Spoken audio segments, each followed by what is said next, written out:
ଜଗତସିଂହପୁରରେ ଜିଲ୍ଲାସ୍ତରୀୟ ମତ୍ସ୍ୟ ଦିବସ ପାଳିତ। ସଶକ୍ତ ମତ୍ସ୍ୟଜୀବୀ ବିକଶିତ ଓଡ଼ିଶାର ଲକ୍ଷ୍ୟ ସହ ଆଜି ଜିଲ୍ଲାପାଳଙ୍କ କାର୍ଯ୍ୟାଳୟସ୍ଥିତ ସଦ୍ଭାବନା ସଭାଗୃହରେ ମତ୍ସ୍ୟ ଓ ପ୍ରାଣୀ ସମ୍ପଦ ବିକାଶ ବିଭାଗ ଆନୁକୂଲ୍ୟରେ ବିଶ୍ୱ ମତ୍ସ୍ୟ ଦିବସ ପାଳିତ ହୋଇଯାଇଛି। ଏଥିରେ ଅତିରିକ୍ତ ଜିଲ୍ଲାପାଳ ଲଗ୍ନଜିତ ରାଉତ ଅଧ୍ୟକ୍ଷତା କରିଥିଲେ। ସମ୍ମାନିତ ଅତିଥି ଭାବେ ଜିଲ୍ଲା ମୁଖ୍ୟ ପ୍ରାଣୀ ଚିକିତ୍ସା ଅଧିକାରୀ ଡାକ୍ତର କୈଳାସ ଚନ୍ଦ୍ର ମଲ୍ଲିକ, ସହକାରୀ ନିର୍ଦ୍ଦେଶକ ଉଦ୍ୟାନ ଓ କୃଷି ବିଭାଗ ଅନିଲ କୁମାର ସେଠୀ, ମୃତ୍ତିକା ସଂରକ୍ଷଣ ବିଭାଗର ସହକାରୀ ନିର୍ଦ୍ଦେଶକ ପ୍ରଭାକର ନାୟକ, ଜିଲ୍ଲା କୃଷି ବିଜ୍ଞାନ କେନ୍ଦ୍ର ମତ୍ସ୍ୟ ବିଭାଗର ପ୍ରୋଗ୍ରାମ ଆସିଷ୍ଟାଣ୍ଟ ସରିତା ଦାସ, ଜିଲ୍ଲା ମତ୍ସ୍ୟ ଅଧିକାରୀ ସୁଶ୍ରୀ ରେଶ୍ମାରାଣୀ ସିଂ ଯୋଗ ଦେଇଥିଲେ। ପ୍ରଧାନମନ୍ତ୍ରୀ ମତ୍ସ୍ୟ ସମ୍ପଦ ଯୋଜନାର ରାଜ୍ୟ ପ୍ରକଳ୍ପ ପରିଚାଳକ ଅର୍ଦ୍ଧେନ୍ଦୁ ଶେଖର ମହାନ୍ତି ସ୍ୱାଗତ ଭାଷଣ ଦେବା ସହ ଅତିଥି ପରିଚୟ ପ୍ରଦାନ କରିଥିଲେ।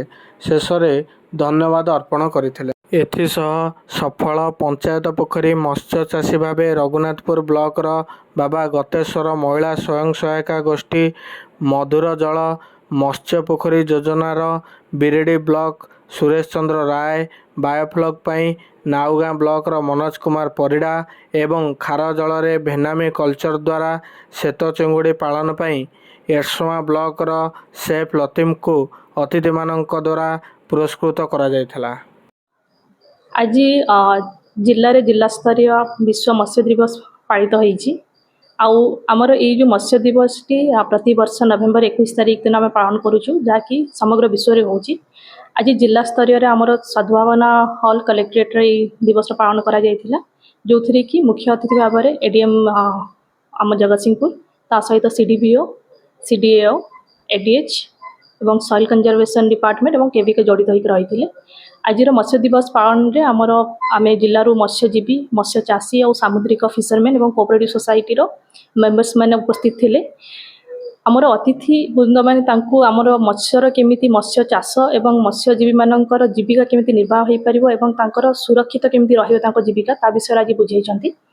ଆଜି ଜିଲ୍ଲାରେ ବିଶ୍ୱ ମତ୍ସ୍ୟ ଦିବସର ପାଳନ କରିବାର ଆଭିମୁଖ୍ୟ ରହିଥିଲା କି ଆମ ଜୀବିକାକୁ କେମିତି ଆମେ ସୁରକ୍ଷିତ ରଖିବା, ପୌଷ୍ଟିକ ତତ୍ତ୍ୱକୁ ଆମ ସମସ୍ତଙ୍କ ପାଖକୁ କେମିତି ପହଞ୍ଚାଇ ପାରିବା ଏଇ ମତ୍ସ୍ୟ ସମ୍ପଦ ଦ୍ୱାରା, ଏବଂ ତା ସହିତ ଏମ୍ପ୍ଲୟମେଣ୍ଟ ଜେନେରେସନ୍ ଉପରେ ଅଧିକ ପ୍ରାଧାନ୍ୟ ଦିଆଯାଇଛି। ତା ସହିତ ଆଜି ଅପରାହ୍ନରେ ଆମର ପ୍ରିୟ ମୁଖ୍ୟମନ୍ତ୍ରୀଙ୍କ କରକମଳରୁ ମୁଖ୍ୟମନ୍ତ୍ରୀ ମତ୍ସ୍ୟଜୀବୀ କଲ୍ୟାଣ ଯୋଜନାର ପ୍ରାରମ୍ଭ ହେଉଛି, ଯେଉଁଥିରେ କି ଗୋଟେ ବଡ଼ ଯୋଜନା ଏବଂ ଯେଉଁଥିରେ କି 16 ଗୋଟି ଯୋଜନା ରହିଛି। ଏଥିରେ ଆଶା କରାଯାଉଛି ବିଭିନ୍ନ ମହିଳା ସ୍ୱୟଂ ସହାୟକ ଗୋଷ୍ଠୀ ଏବଂ ତା ସହିତ ବହୁତ ମତ୍ସ୍ୟଜୀବୀ ଏବଂ ମତ୍ସ୍ୟ ଚାଷୀମାନେ ଉପକୃତ ହୋଇପାରିବେ।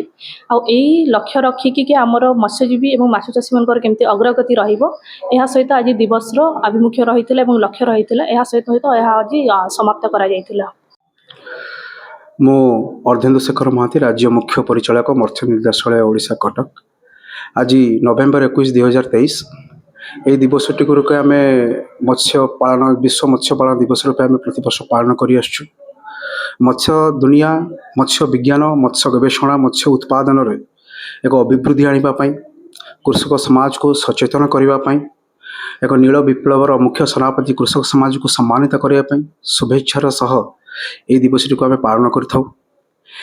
ଏହି ପାଳନ ଅବସରରେ ଜଗତସିଂହପୁର ଜିଲ୍ଲା ମତ୍ସ୍ୟ ସଂସ୍ଥାନ ଜିଲ୍ଲାପାଳଙ୍କର କାର୍ଯ୍ୟାଳୟ ସ୍ଥିତ ସଦ୍ଭାବନା ଗୃହରେ ଏକ ସଭାର ଆୟୋଜନ କରିଥିଲା। ଏ ସଭାର ମୁଖ୍ୟ ଅତିଥିମାନେ ମତ୍ସ୍ୟ ଉତ୍ପାଦନକୁ କେମିତି ଦ୍ୱିଗୁଣିତ କରିହେବ ତା ଉପରେ ପର୍ଯ୍ୟାଲୋଚନା କରିଥିଲେ, କୃଷକ ସମାଜକୁ ଆହ୍ୱାନ କରିଥିଲେ। ନିମନ୍ତ୍ରିତ ବୈଜ୍ଞାନିକମାନେ ମତ୍ସ୍ୟ ଗବେଷଣା, ଉନ୍ନତମାନର ଜ୍ଞାନକୌଶଳ ଏବଂ ବୈଷୟିକ ଜ୍ଞାନକୌଶଳର ଅଭିବୃଦ୍ଧି କେମିତି ମତ୍ସ୍ୟ ଉତ୍ପାଦନକୁ ଦ୍ୱିଗୁଣିତ କରିବ ଏବଂ କୃଷକଙ୍କର ଆର୍ଥିକ ସାମାଜିକ ପ୍ରଗତିରେ ଏହା ସହାୟ ହେବ, ସେ ବିଷୟରେ ପର୍ଯ୍ୟାଲୋଚନା କରିଥିଲେ। ତାପରେ ଫାର୍ମର ସାଇଣ୍ଟିଫିକ୍ ଇଣ୍ଟରାକ୍ସନ୍ ଆମର କଥୋପକଥନ ପର୍ଯ୍ୟାଲୋଚନା ଜରିଆରେ ପରିଚାଳନାଗତ, ସଘନ ମାଛ ଚାଷ ଜନିତ ଏବଂ ରୋଗ ନିୟନ୍ତ୍ରଣ ଜନିତ ସମସ୍ତ ପ୍ରକାର ବୈଷୟିକ ସମସ୍ୟାର ସମାଧାନ କରିଥିଲେ।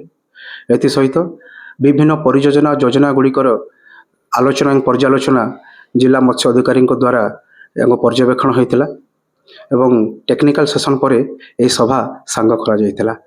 ଆଶା କରୁ ଏ ସଭା, ଏ ମଞ୍ଚ, ଏ ବିଜ୍ଞାନ, ଏ ଗବେଷଣା, ଏ ପର୍ଯ୍ୟାଲୋଚନା ସଫଳତାର ସହ ଚାଷୀଙ୍କ ସହିତ ଆଗେଇ ଯିବ ମତ୍ସ୍ୟ ଉତ୍ପାଦନକୁ ଦ୍ୱିଗୁଣିତ କରିବା ପାଇଁ। ଧନ୍ୟବାଦ।